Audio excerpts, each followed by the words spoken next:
A forma da espada. Cruzava-lhe o rosto uma cicatriz odienta, um arco cinzento, quase perfeito, que de um lado maltratava a face e do outro o pômulo. Seu verdadeiro nome não importa. Todos em Taquarembó chamavam-no o inglês da Colorada. Proprietário desses campos, Cardoso, não desejava vendê-los. Ouvi que o inglês recorreu a um argumento imprevisível. Confiou-lhe a história secreta da cicatriz. O inglês vinha da fronteira do Rio Grande do Sul. Não faltou quem dissesse que no Brasil fora contrabandista. Os campos estavam empastados, as aguadas, salobres. O inglês, para corrigir essas deficiências, trabalhou ao lado de seus peões. Dizem que era severo, até crueldade, mas escrupulosamente justo. Dizem também que gostava de beber. Um par de vezes ao ano encerrava-se no quarto do terraço e emergia após 2 ou 3 dias, como de uma batalha ou de uma vertigem, pálido, trêmulo, sobressaltado e tão autoritário como antes. Recordo os olhos glaciais, a magreza enérgica, o bigode cinzento. Não se dava com ninguém. É verdade que seu espanhol era rudimentar, abrasileirado. Fora de alguma carta comercial ou de algum folheto, não recebia correspondência. A última vez que visitei os distritos do norte, uma enchente do arroio Caraguatá obrigou-me a pernoitar em A Colorada. Em poucos minutos acreditei vislumbrar que minha aparição era inoportuna. Procurei congraçar-me com o inglês. Recorri à menos perspicaz das paixões, o patriotismo. Falei que era invencível um país com o espírito da Inglaterra. Meu interlocutor assentiu, acresceu, porém, com um sorriso que não era inglês. Era irlandês, de Dungarvan. Dito isso, se conteve como se houvesse revelado um segredo. Saímos, depois de comer, a contemplar o céu. Havia escampado, mas de trás das coxilhas do sul, fendido e riscado de relâmpagos, tramava outra tormenta. No desmantelado refeitório, o peão que tinha servido a ceia trouxe uma garrafa de rum. Bebemos demoradamente, em silêncio. Não sei que horas seriam quando percebi que eu já estava bêbado. Não sei que inspiração ou que exultação ou que tédio fez-me mencionar a cicatriz. O rosto do inglês se desfigurou. Durante alguns segundos pensei que ia expulsar-me da casa. Por fim disse-me com sua voz habitual: contar-lhe-ei a história de minha ferida sob uma condição, a de não mitigar nenhum opróbrio, nenhuma circunstância de infâmia. Assenti. Esta é a história que narrou, alternando o inglês com o espanhol e ainda com o português. Por volta de 1922, numa das cidades de Connaught, eu era um dos muitos que conspiravam pela independência da Irlanda. De meus companheiros, alguns sobrevivem, dedicados a tarefas pacíficas. Outros, paradoxalmente, batem-se nos mares ou nos desertos, sob as cores inglesas. Outro, que mais valia, morreu no pátio de um quartel ao amanhecer, fuzilado por homens sonolentos. Outros, não os mais infelizes, acharam seu destino nas anônimas e secretas batalhas da Guerra Civil. Éramos republicanos católicos. Éramos, suspeito, românticos.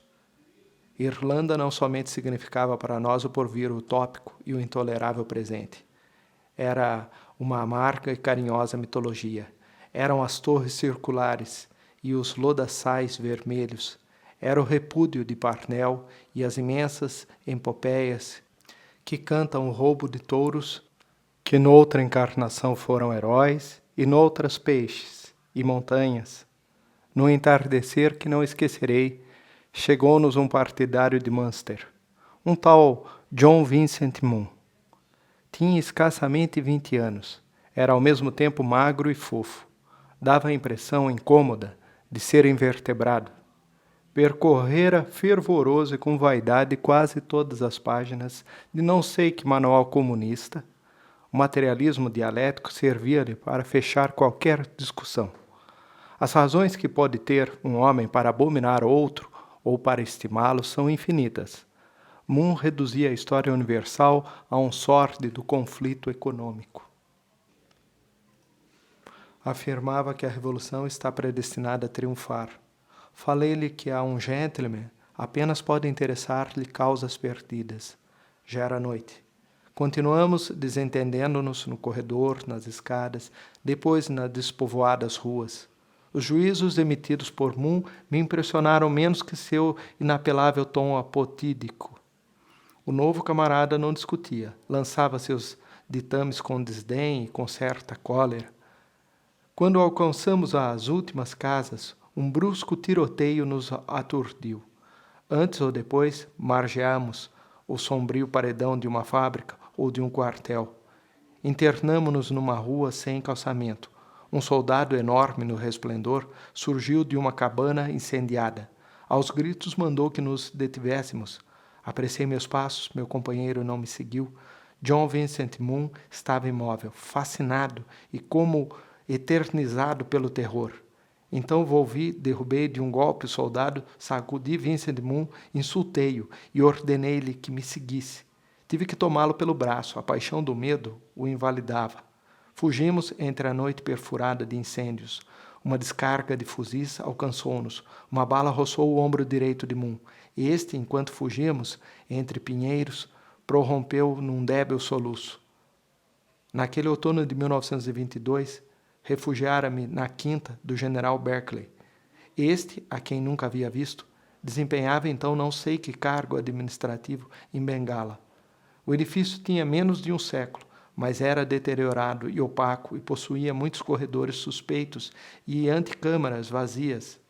O museu e a enorme biblioteca usurpavam o andar térreo, livros controversos e incompatíveis que de algum modo são a história do século XIX, cimitarras de Nishapur, em cujos suspensos arcos de círculo pareciam pendurar o vento e a violência da batalha. Entramos, creio recordar, pelos fundos. Moon, tremula e ressequida a boca, murmurou que os episódios da noite eram interessantes. Fiz-lhe um curativo. Trouxe-lhe uma taça de chá. Pude comprovar que seu ferimento era superficial. De repente balbuciou com perplexidade. Mas você se arriscou sensivelmente. Disse-lhe que não se preocupasse. O hábito da guerra civil impelira-me a proceder como procedi, além do que a prisão de um só partidário podia comprometer nossa causa. No dia seguinte, Moon havia recuperado o aprumo. Aceitou um cigarro e me submeteu a um severo interrogatório sobre os recursos econômicos do nosso Partido Revolucionário. Suas perguntas eram muito lúcidas. Disse-lhe, com verdade, que a situação era grave. Cerradas descargas de fuzilaria sacudiram o sul. Falei a Moon que os companheiros nos esperavam. Meu sobretudo e meu revólver estavam em minha peça. Quando tornei, encontrei Moon estendido no sofá com os olhos fechados. Conjecturou que tinha febre. Invocou um doloroso espasmo no ombro. Então compreendi que sua covardia era irreparável. Pedi-lhe desajeitadamente que se cuidasse. Envergonhava-me esse homem com medo, como se fosse eu o covarde, não Vincent Moon. O que faz um homem é como se todos os homens o fizessem. Por isso não é injusto que uma desobediência no jardim contamine o gênero humano. Por isso não é injusto que a crucificação de um só judeu baste para salvá-lo. Talvez Schopenhauer tenha razão. Eu sou os outros. Qualquer homem é todos os homens. Shakespeare é, de alguma maneira, o miserável John Vincent Moon. 9 dias passamos na casa enorme do general. Das agonias e luzes da guerra não direi nada. Minha intenção é referir a história dessa cicatriz que me afronta.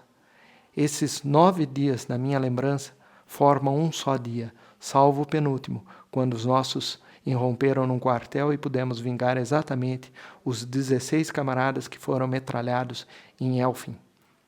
Eu me escapava de casa pela aurora, na confusão do crepúsculo. Ao anoitecer, estava de volta.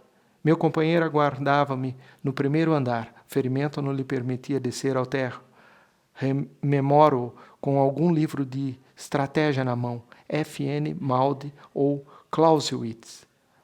A arma que prefiro é a artilharia, confessou-me uma noite. Inquirira nossos planos, gostava de censurá-los ou reformá-los. Também soía denunciar nosso deplorável base econômica. profetizava, dogmático e sombrio, o fim ruinoso. Questa é une affaire flambée, murmurava. Para mostrar que lhe era indiferente ser um covarde físico, glorificava sua soberba mental. Assim passaram, bem ou mal, 9 dias. No 10º, a cidade caiu definitivamente em poder dos Black and Tans. Altos cavaleiros silenciosos patrulhavam as rotas. Havia cinzas e fumo no vento. Numa esquina havia estirado um cadáver, menos tenaz em minha lembrança que um manequim no qual os soldados exercitavam interminavelmente a pontaria, no centro da praça. Eu havia saído quando o amanhecer estava no céu. Antes do meio-dia, voltei. Moon, na biblioteca, falava com alguém. O tom da voz fez-me compreender que falava pelo telefone. Depois ouvi meu nome. Depois que eu regressaria às 7, depois a indicação de que me prendessem quando atravessasse o jardim. Meu razoável amigo estava razoavelmente vendendo-me. Ouviu exigir algumas garantias de segurança pessoal. Aqui minha história se confunde e se perde. Sei que persegui o delator através de pretos corredores de pesadelos e de fundas escadas de vertigem. Moon conhecia a casa muito bem, bastante melhor que eu. 1 ou 2 vezes o perdi. Encurralei-o antes que os soldados me detivessem. De uma das panóplicas do general, arranquei um alfange com essa meia-lua de aço, rubriquei-lhe na cara, para sempre, uma meia-lua de sangue. Borges, a você, que é um desconhecido, fiz-lhe essa confissão. Não me dói tanto seu menosprezo. Deteve-se aqui o narrador. Notei que lhe tremiam as mãos. E Moon? Perguntei-lhe. Cobrou os dinheiros de Judas e fugiu para o Brasil. Essa tarde, na praça, viu fuzilar um manequim por alguns bêbados. Aguardei em vão a continuação da história. Disse-lhe, por fim, que prosseguisse. Então o gemido o atravessou. Então me mostrou com débil doçura a curva cicatriz esbranquiçada. Você não me acredita? Balbuciou. Não vê que levo escrita no rosto a marca de minha infâmia? Narrei-lhe a história dessa forma, para que você a ouvisse até o fim. Denunciei o homem que me amparou. Eu sou Vincent Moon. Despreze-me agora.